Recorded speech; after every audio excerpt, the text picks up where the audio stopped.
Today is May the 20th, my father's birthday, 2016. Happy birthday, Dad. Happy 84th. So just on my walk / meditation, had a thought about all the multi-generational stuff we all carry. Baggage and issues and conflict and pain and sadness and anger and fear that are not necessarily, they don't originate with us necessarily, but they're in our family culture and have been for generations and get passed down to us like an inheritance. We inherit a lot of wonderful things from our family, but we also inherit a lot of their baggage. And that's fine, you know, we're all carrying that, working on that, working through it, trudging along. And I have kind of a quandary of, you know, the kind of a tug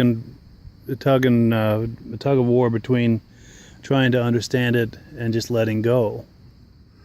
And I think there's value and merit to both. I think it's important to try to understand it. There's peace that can come from that. There's also insight and growth that can come from understanding it. So I do believe that that's worthwhile, but at the same time, there's a lot that can come from letting go. And my concern about letting go, if you will, is just being in denial and leaving something unfinished, and just kind of leaving it there and moving on. There can be some peace with that, but it doesn't come naturally for me. So I do tend to stew in my stuff until I've finished it. But maybe there's balance that can be found in there. That I think will be our, if it's someone's inclination to try to understand these things, you'll be doing that the rest of your life, and I'm fine with that. I expect to be doing that. But thinking maybe you can get to a certain point where your quest for understanding is maybe more looking at it in past tense and letting go of the present tense, trying to let go of the present tense as far as the way that it affects your life, and just trying to release some of that negative energy and the bondage that it keeps you in. And that's a lifelong process. I've always known that and understood that, but I was just walking and had that kind of clarity, next level clarity or something, an aha moment, whatever you want to call that.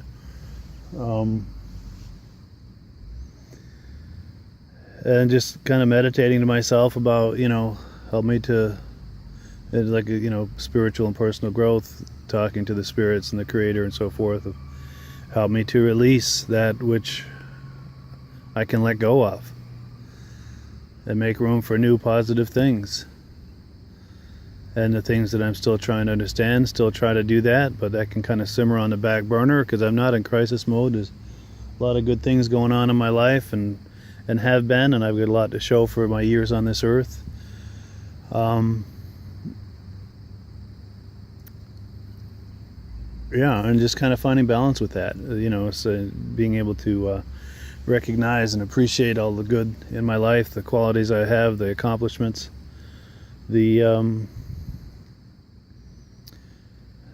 just the dumb luck of the draw of the hand I was dealt. Yeah, I had a few shitty cards, but most of my cards are pretty damn good as I look back on it. You know, it's mostly a good hand, and no one's gonna get a perfect hand. I don't care who you are. There's gonna be some shitty cards in there with the good cards, and you got to work that hand. Using that analogy, you got to play the hand you're dealt and do what you can to get rid of or mitigate the shitty cards and make the most of the good cards and try to get some new cards in. That is a good analogy. Jettison the bad cards and try to rotate them out with some better cards and work with that to the degree that you're able. And in the wisdom of Kenny Rogers, you do have to know when to hold them, know when to fold them, know when to walk away, and know when to run. I don't know if that's necessarily what we're talking about today, but you can't talk about cards without thinking about old Kenny and his contribution he made to society and personal growth. Yeah, you gotta love it. So, did I have any more on that? I don't know, but boy, it sure is a nice day. It's one of the, I think this is the second day I've been out where you can actually feel the heat, and after a long Vermont winter, it feels kind of weird to feel heat on you instead of feeling like you're pushing it with what you're wearing. Like, you know, you're walking out in a t-shirt and should have had a sweatshirt, or you're walking out in a t-shirt and a sweatshirt and you should have had a jacket over that, but you're going to try to roll with it anyway. Well, today it's the other way around. It's like I'm out here in the shorts and a t-shirt and I'm warm. And I like it. That means summer's here. We wait all year for this. And that's kind of my perennial thought about spring and summer. It's my favorite time of year because it's just the whole image of and symbolism of renewal and beginnings and you know, smooth sailing and you know, summertime and the living is easy. That's also a very metaphorical statement, because not only do we have seasons of the year, we have seasons in our lives, and my life sure isn't perfect, but it's not bad. It's not bad at all, I gotta say. More going for me than not, and the things that aren't, I'm working on. They're manageable. You know, I'm not in crisis mode. It's I'm functioning, moving forward, gaining more than I'm losing. So I could bitch. I do now and then, but really, considering all that, I got no reason to. I really don't, and I need to like embrace that more and really find alignment with that, and really jump up and down and celebrate and do a few backflips, and really have that be a big loud thing in my life. And we all need to do that, I think, you know, and I've talked about that in previous videos. You know, we've all got challenges and struggles and things we're working on, and it's important to do that and try to struggle along and plod along and make progress, but at the same time we have to take inventory constantly of the things in our lives that are working, that are positive, and that are miracles and gifts from the Creator, and because those in most cases far outweigh any of the negatives. And it's important to, you know, force ourselves to keep a perspective on that, because for the most part happiness is a choice, and I do choose to be happy for the most part of my life. I have to say that I have been, but happiness isn't necessarily walking on a cloud. You're still alive and you're still functioning in society, and we're imperfect people in an imperfect culture in an imperfect world, and we do have to function in that, cope with that, and deal with what that hands us, and try to maintain our happiness and keep a balance on that, and keep moving forward. So it's all about balance, baby. It's all about balance. And to illustrate that point, I'm gonna do a little exercise in balance.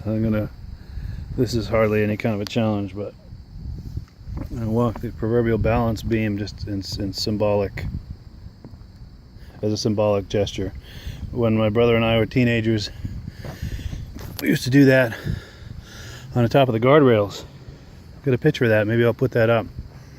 That was a lot more challenging, a lot more interesting, a lot more fun, and a lot easier to do when you're in your teens than in your 50s without breaking your neck. So I do like that symbolism, walking the guardrails, the balance, there's a tension there.